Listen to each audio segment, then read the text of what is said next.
I spent 3 years on dating apps and went on exactly 47 dates. 47! You know how many led to actual relationships? Zero. But that's not even the crazy part. The crazy part is that I kept detailed notes on every single date, every conversation, every red flag. And when I finally analyzed all the data, I discovered something that completely changed how I think about dating, relationships, and why these apps are designed to keep you single forever. 3 years ago, I downloaded Tinder because everyone said that's just how people meet now. Within a week, I had Bumble, Hinge, Coffee Meets Bagel, the whole arsenal. At first, it felt amazing. Matches rolling in, conversations starting, dates being planned. I was thinking, this is it. I'm gonna find someone incredible. But here's what actually happened. I became a dating app zombie, swiping while brushing my teeth, checking matches during work meetings, staying up until 2 a.m. having surface-level conversations with strangers. The apps had turned dating into a game, and I was completely hooked. But I didn't realize the game was rigged. After 6 months of mediocre dates and conversations that went nowhere, my analytical brain kicked in. I'm a data guy, so I started treating this like a research project. I created a spreadsheet. Every match, every conversation, every date got logged with details. How we matched, conversation quality, date outcome, reasons it didn't work, red flags noticed. My friends thought I was insane. Just go with the flow, man. You're overthinking it. But after a year of data collection, patterns started emerging. Disturbing patterns that made me realize I wasn't failing at dating apps. I was succeeding at exactly what they were designed to make me do. Let me break down what 47 dates taught me. First, the paradox of choice. With infinite options, nobody wants to commit to anything. I had amazing dates with people who were clearly interested, but there was always that nagging thought, what if someone better is just one swipe away? Second, the apps profit from your loneliness. Think about it. If you find love and delete the app, they lose a customer. Their business model depends on keeping you single and swiping. Third, surface-level screening creates surface-level connections. You're choosing people based on 5 photos and a 3-sentence bio. It's like trying to pick a life partner from a magazine ad. But here's the pattern that really broke my brain. The apps control who sees your profile based on engagement metrics. The more you swipe, the more they show you to potential matches. Stop swiping for a few days, and you become invisible. They also use something called intermittent variable rewards, the same psychological trick casinos use. Sometimes you get great matches, sometimes garbage. Your brain never knows when the next reward is coming, so you keep swiping. I realized I was spending 2 hours a day on these apps. 2 hours. That's 14 hours a week I could have spent actually meeting people in real life. But the most manipulative thing was the premium features. They'd show you blurred photos of people who supposedly liked you, but you had to pay to see them. Half the time it was people you'd never swipe right on anyway. Date number 38 was my wake-up call. Her name was Jessica, and on paper, she was perfect. Shared interests, great conversation, attractive photos, similar life goals. We met for coffee, and within 5 minutes, I could tell something was off. She kept checking her phone, seemed distracted, and her entire personality was different from our text conversations.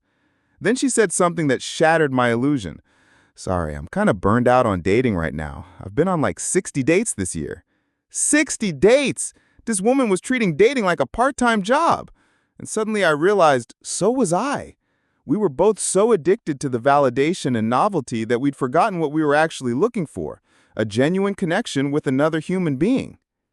That night, I calculated the true cost of my dating app obsession.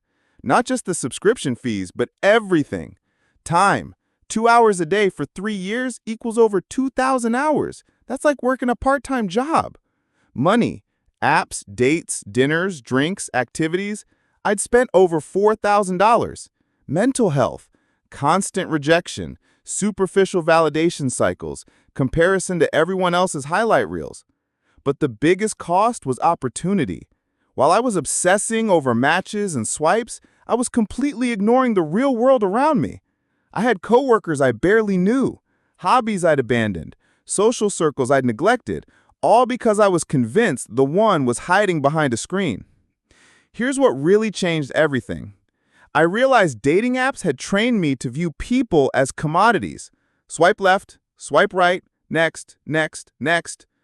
Real attraction isn't about checking boxes on a list. It's about energy, chemistry, timing, shared experiences, things you can't capture in a profile. Some of the best relationships I know started in completely unexpected ways. Friends who became something more, coworkers who discovered compatibility over time, people who met through shared interests or mutual friends. But I was so focused on my phone that I was missing all of these organic opportunities. 3 months ago, I deleted every dating app. Not just logged out, completely deleted my accounts. The first week was weird. I kept unconsciously reaching for my phone during boring moments, muscle memory looking for that swipe fix. But then something incredible happened. I started noticing people again. Real people in real situations with real personalities that you can only judge through actual interaction. I joined a hiking group, started taking improv classes, became a regular at a coffee shop, actually talked to my coworkers during lunch breaks. And here's the thing. I'm having better conversations with strangers at these activities than I ever had through 3 years of app messaging. I'm not going to lie and say I immediately found the one after deleting the apps. That's not how real life works. But I found something more valuable. I remember what it feels like to be genuinely interested in getting to know someone as a person, not as a potential match. Last month, I had a 2-hour conversation with someone at a bookstore about philosophy and travel. We didn't exchange numbers, and that was fine. The conversation itself was the value. 2 weeks ago, a friend introduced me to someone at a house party. We talked for hours about our careers, families, ambitions. There was natural chemistry that developed through actual interaction. These experiences reminded me what I'd been missing, the joy of unexpected human connection. Dating apps aren't evil, but they fundamentally changed how we approach relationships. They've turned something organic and natural into something transactional and artificial. Think about your grandparents probably met through friends, work, church, or community activities. They got to know each other as whole people in natural contexts.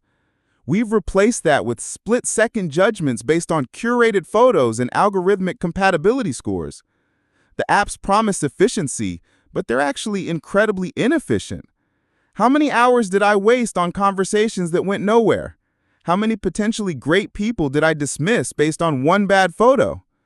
Real compatibility requires time, shared experiences, and seeing someone in different contexts. You can't download that.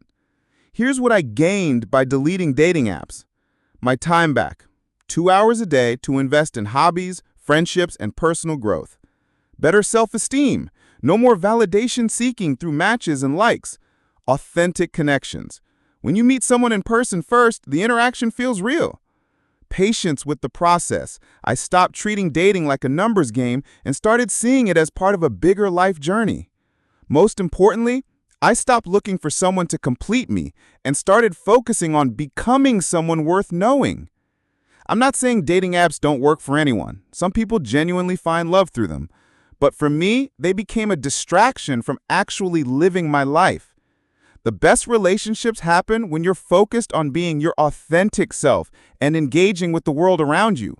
When you're genuinely interested in other people as individuals, not as potential solutions to your loneliness. Maybe you'll find love, maybe you won't. But at least you'll have spent your time building a life worth sharing with someone instead of endlessly swiping through digital possibilities. 3 years and 47 dates taught me that real connection can't be optimized, automated, or reduced to an algorithm. It requires presence, patience, and the courage to engage with the messy, unpredictable, beautiful reality of human interaction. And that's something no app can provide. Delete the apps. Join the world. Your future self will thank you.